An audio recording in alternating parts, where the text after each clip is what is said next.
Hello everybody, this is Digraj Singh Rajput. Welcome to Magnet Brains. इस video में हम क्या पढ़ने वाले हैं? इस वीडियो में हम पढ़ेंगे द फर्स्ट 5 ईयर प्लान। अब देखिए, हमने अभी तक क्या पढ़ा है कि फर्स्ट 5 ईयर प्लान जो है 1951 में इंट्रोड्यूस किया गया। ठीक है, 1951 से 56 नीचे लिखा तो है। ठीक है, अब देखो तो प्रोसेस क्या रही है कि डेवलपमेंट जो उसके लिए प्लानिंग करना होगी। अब प्लानिंग जो करेगा वो कौन होगा? Planning commission. 1950 में प्लानिंग कमीशन बना, 51 तक उसने अपना पहला 5 ईयर प्लान बनाया। बड़े जोरों शोरों से उसका स्वागत किया गया 5 ईयर प्लान का। ठीक है, और 5 ईयर प्लान जो है, फर्स्ट 5 ईयर प्लान जो कंट्री में इंप्लीमेंट किया जाता है। अब जैसे कि हम पिछले वीडियो में डिस्कस कर चुके हैं कि जो 5 ईयर प्लान का प्रोग्राम था ना, इसमें क्या है कि 5 साल के लिए इनकम एक्सपेंडिचर्स को प्लान नॉन प्लान बजट के हिसाब से क्लासिफाई कर दिया जाता था। लॉन्ग टर्म विजन में उन चीजों को ध्यान रखा जाता था, उस पर काम किया जाता था। ठीक है, तो वही हमारा जो फर्स्ट 5 ईयर प्लान है वो कब आता है? 1951-56 ये टाइम पीरियड रहता है उसका। कौन लाता है? देखो तो फर्स्ट 5 ईयर प्लान के जो चीफ आर्किटेक्ट थे, ठीक है, the architect of the first 5 year plan was K N. Raj. ठीक है, K N. Raj was the architect of first 5 year plan. जो कॉम्पिटिटिव्स की तैयारी कर रहे हैं आपको ये चीजें ध्यान रखना होगी। जैसे आप सेकंड 5 ईयर प्लान के जो की आर्किटेक्ट थे वो कौन थे? महालोनबिस। ठीक है, तो उनके बारे में हम नेक्स्ट वीडियो में पढ़ेंगे। तो इस तरह से आपको ये एक एक चीजें थोड़े थोड़े जो पॉइंटर्स है इन्हें ध्यान रखना रहता है, कीवर्ड जो रहते हैं। और खास करके आप लोगों को जैसे एमसीक्यू टाइप जो क्वेश्चन आएंगे तो उसमें यहीं से क्वेश्चन बन के आना है। ठीक है, तो के.एन. राज जो थे तो he was the architect of first 5 year plan. He argued that India should hasten slowly। ठीक है, hasten slowly जो है ना, तो आपको दोनों शब्द कॉन्ट्राडिक्टरी दिख रहे होंगे। hasten मतलब क्या होता है? फटाफट फटाफट करना, और slowly मतलब धीरे धीरे आराम आराम से चीजों को परफॉर्म करना।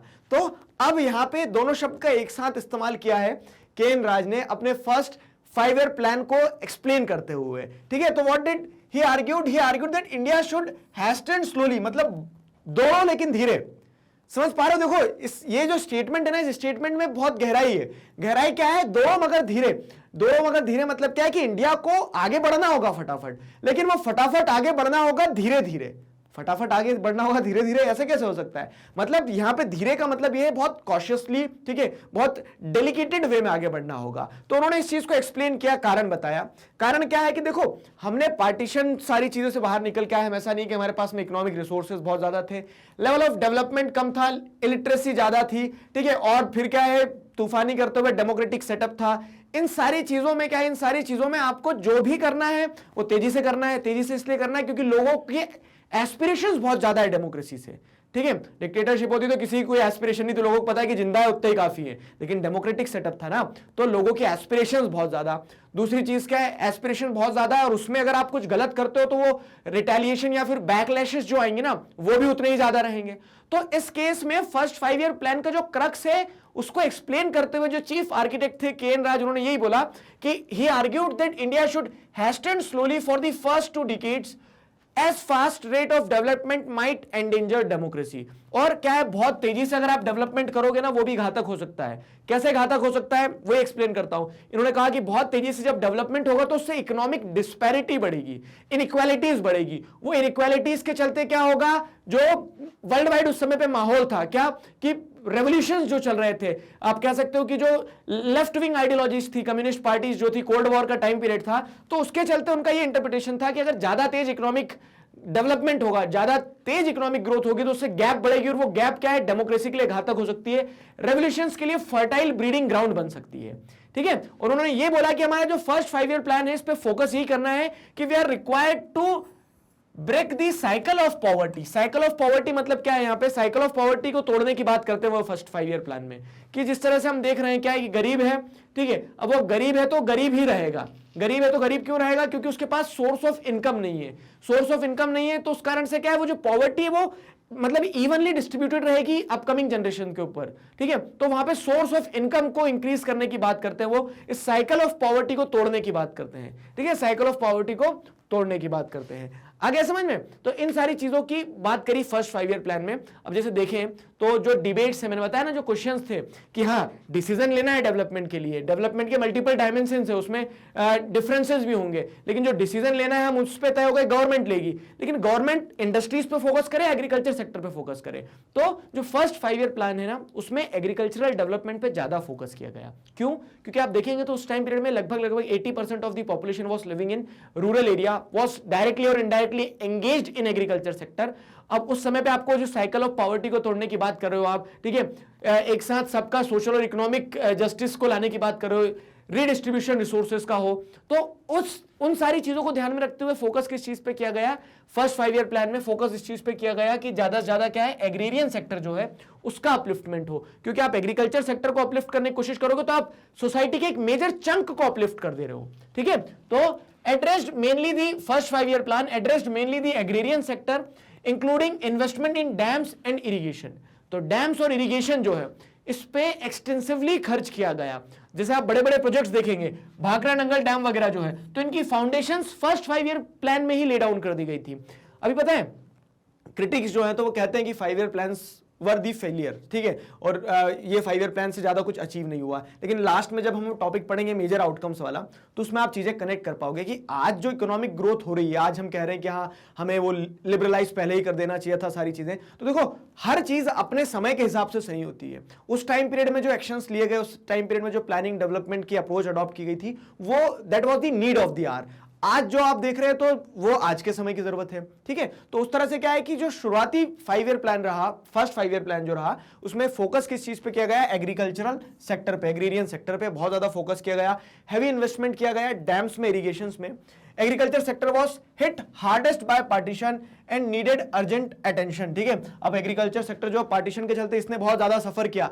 ईस्ट और वेस्ट दोनों साइड हमारा जो लैंड मासेस गए वो एग्रीकल्चरली फर्टाइल एरियाज थे, ठीक है। डैम्स वगैरह जो है उनका डिस्प्लेसमेंट हो गया, रिवर वाटर शेयरिंग को लेकर डिस्प्यूट्स थे। तो उन सारे मुद्दों को ध्यान में रखते हुए एग्रीकल्चर सेक्टर ने बहुत ज्यादा कुछ खोया था, तो उसको जितना खोया था उतना हम दे नहीं सकते, लेकिन उसको सही करने का प्रयास करना बहुत ज्यादा जरूरी था, और इस चीज को एड्रेस किया गया in the first 5 year plan. Huge allocations were made for large scale projects like Bhakra Nangal dam, ठीक है। भाखड़ा नंगल डैम जैसे आज देखोगे तो पुराना डैम है, सबसे पहले डैमों में आ रहा है हमारे देश के, मतलब इंडिपेंडेंस के बाद जो कंस्ट्रक्ट हुए हैं, फिर भी क्या है, one of the largest dam की कैटेगरी में आता है, 4th या 5th नंबर पे आता है, ठीक। The plan identified the pattern of land distribution in the country as the principal obstacle in the way of agricultural growth. ये चीज भी समझो। देखो एक मैं आपको इंपॉर्टेंट पॉइंट बता दूं, क्वेश्चन जो आएगा, क्वेश्चन क्या आएगा?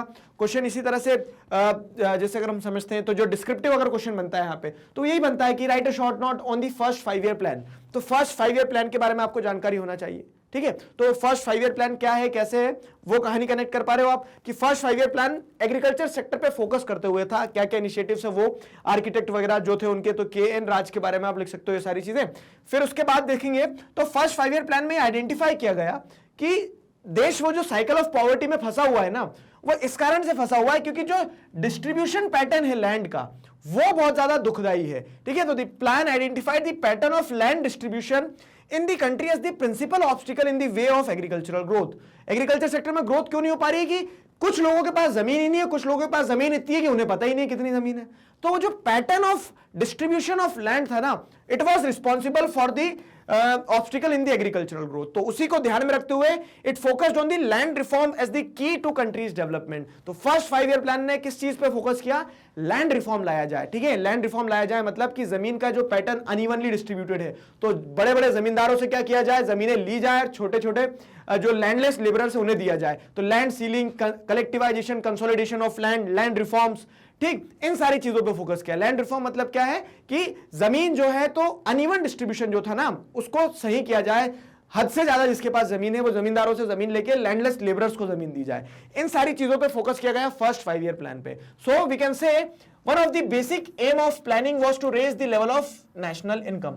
अब ये जितना भी एग्रीकल्चरल सेक्टर में रिफॉर्म की बात की जा रही है, तो अल्टीमेट ऑब्जेक्टिव क्या था? साइकिल ऑफ पॉवर्टी को तोड़ना है। साइकिल ऑफ पॉवर्टी को कैसे तोड़ा जा सकता है? जब लोगों के पास पैसा आएगा या फिर लोगों के पास सोर्स ऑफ इनकम होगी। तो सोर्स ऑफ इनकम आप कहां से जनरेट करने का प्रयास कर रहे हो? एग्रीकल्चर सेक्टर से according to the first 5 year plan, ठीक है। और the basic objective was to raise the national income, कि हर इंसान की क्या है, नेशनल इनकम बढ़ जाए, ठीक है। ये इन चीजों पे फोकस किया गया। तो अब हो क्या रहा है, देखो अब पैसे कैसे कमाए जा सकते हैं या फिर आपकी इनकम कैसी बढ़ाई जा सकती है। दो तरीके इनकम बढ़ाने के, क्या दो तरीके? अब बोले हाँ सर बताओ, इनकम बढ़ा लेते हैं। तो देखो दो तरीके सिंपल से ऐसे हैं कि पहला तरीका तो ये है कि आप बहुत ज्यादा पैसा कमाओ, बढ़ गए पैसे, और दूसरा तरीका ये है कि आप पैसा जितना भी कमा रहे हो उसमें से सेव करो, ठीक है। सेव करो, आप मान लो लाखों रुपए कमा रहे हो लेकिन खर्च पूरा कर दे रहे हो तो भी आपकी इनकम नहीं बढ़ेगी, ठीक है। लेकिन आप 1000 रुपए ही कमा रहे हो लेकिन उसमें से सेव कर पा रहे हो ना, तो भी आपकी इनकम बढ़ गई, ठीक। तो उसी सेंस में क्या है कि जो बेसिक ऑब्जेक्टिव था 5 ईयर प्लान का, साइकिल ऑफ पॉवर्टी को तोड़ने का, तो वही था कि लोगों की इनकम बढ़े,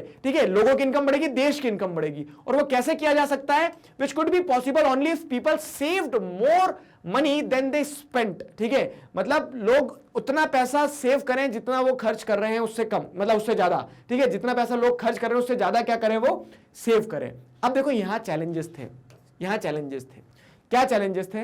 लोग बोलेंगे भैया हम तो खर्च ही नहीं कर रहे हैं और कितना सेव, मतलब हाथ कितना टाइट कर, जैसे बोलते हैं ना खर्चा कम किया करो। अब लोग बोलेंगे हम तो कोई खर्चा ही नहीं कर रहे हैं। उस समय मैं बताता हूं स्थिति आपको थोड़ी सी, जैसे इंडिपेंडेंस के टाइम पीरियड में आज जो अब हम कहते हैं ना महंगाई बढ़ गई है, तो महंगाई तो बढ़ी है, नो डाउट बढ़ी है, लेकिन पहले रिलेटिवली एक्सपेंसेस भी लोगों के कम हुआ करते थे। कोई ब्यूटी प्रोडक्ट नहीं होता था, ठीक है। सिर में जो तेल है तो वो लोग खाने वाला तेल सिर में लगा लेते थे। तो इस तरह से बहुत सारे ऐसे एक्सपेंसेस है जो बाद में एड ऑन हुए वेस्टर्नाइजेशन मॉडर्नाइजेशन के चलते। तो लोगों के पहले तो खर्चे ही बहुत कम थे। तो जो तरीका दिया जा रहा था how to raise the level of national income, दो तरीके थे। एक तो आप इनकम बढ़ा दो सीधे, दूसरा लोग अपने एक्सपेंसेस को कम कर ले। एक्सपेंसेस को कम कर ले मतलब पैसा सेव ज्यादा करे, which could be possible only if people saved more money than they spent. तो चैलेंज वहां पे यही था कि people were already spending the least, ठीक है। वो तो बहुत ही कम खर्च कर रहे थे। अब क्या गड्ढे में डालोगे क्या उन्हें, ठीक है। तो बेसिक जितना लगेगा खाने पीने का उतना ही खर्च कर रहे थे। और एक और चैलेंज ये था कि देखो दूसरा नेशनल इनकम बढ़ाने का तरीका क्या, मैंने बताया लोगों को जॉब्स दे दी जाए, ठीक है। लेकिन अब क्या है कि हमारे पास जितने लोग थे जॉब करने के लिए उतनी जॉब ही नहीं थी, कैपिटल स्टॉक्स नहीं थे ना हमारे पास कि जहां लोगों को काम पे लगा दिया जाए कि उससे वो इनकम जनरेट करे और पैसा आए, ठीक है। तो ये कुछ बेसिक चैलेंजेस थे। तो nevertheless people's saving did rise in the first phase of planned process until the end of the third 5 year plan। तो ये जो प्लानिंग प्रोसेस जो systematically first 5 year, second 5 year, third 5 year plan जो तीन अच्छे से चले ना, तो उसमें क्या है लोगों की इनकम बढ़ी है, नो डाउट इनकम बढ़ी है, ठीक है। लोगों की इनकम बढ़ी है। तो nevertheless people's saving did rise in the first phase of planned process until the end of third 5 year plan। लेकिन क्या होता है, but the rise was not a spectacular as was expected at the beginning of the first 5 year plan.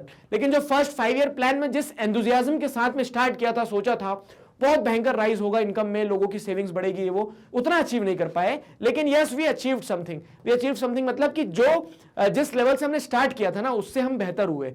Later, from the early 1960s till the early 1970s, the proportion of savings in the country actually dropped consistently। अब देखो क्या है कि जितना लोगों ने बचाया भी था ना, 19 जैसे 51 से हम देखें 51 से 61 तक जितना लोगों ने बचाया होगा ये शुरुआत के दो 5 ईयर प्लान में, लेकिन 61 के बाद से जैसे 62 में क्राइसिस आ गए, काई के वॉर हो गया, उसके बाद में आप देखोगे 60s के टाइम पीरियड में फेमाइन आती है। तो मैंने बताया ना कि डेंजरस डिके जो कहा जाता है उसे, तो वो बहुत सोच समझ के कहा जाता है क्योंकि उस समय में बहुत समस्याएं थी। तो लोगों का जितना सेव करके रखा था लोगों ने 10 साल में वो भी खत्म होने लगा।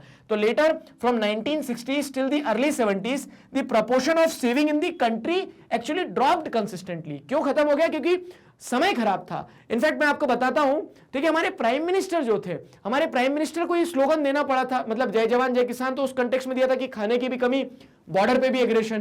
तो लाल बहादुर शास्त्री ने क्या नारा दिया था? जय जवान जय किसान। और इस नारा देने के पीछे उनका ऑब्जेक्टिव यही था कि हम कह सकते हैं कि बॉर्डर फ्रंट पे भी मजबूत हो, जय जवान, ठीक है, वी शुड अप्रिशिएट देम, जो हमारे सोल्जर्स हैं। जय किसान मतलब किसानों का भी अप्रिशिएशन किया जाना चाहिए, ताकि जो हम फूड सिक्योरिटी से जूझ रहे थे उस टाइम पीरियड में 60s वाले डिके में, ठीक है, तो उससे ऊपर आ सके। और उसी के साथ साथ एक और चीज जो वो कहते हैं, पता है वो क्या कहते हैं? वो कहते हैं कि किसान मतलब खाने की इतनी कमी थी, उन्होंने कहा कि एक हफ्ते में एक दिन अब हम सबको व्रत करना चाहिए, ठीक है, हफ्ते में एक दिन हमें व्रत करना चाहिए ताकि हम हमारी फूड सिक्योरिटी के जो चैलेंजेस से जूझ रहे हैं, फेमाइन जो आप जैसे देखेंगे बिहार वगैरह में उस समय बहुत भयंकर फेमाइन आई थी, उन सारी स्थितियों से क्या किया जैसे बचा जा सके, ठीक है। So this was the whole story. अब देखो आप बोलोगे सर गवर्नमेंट जिम्मेदार है क्या सब चीजों के लिए? गवर्नमेंट जिम्मेदार नहीं था।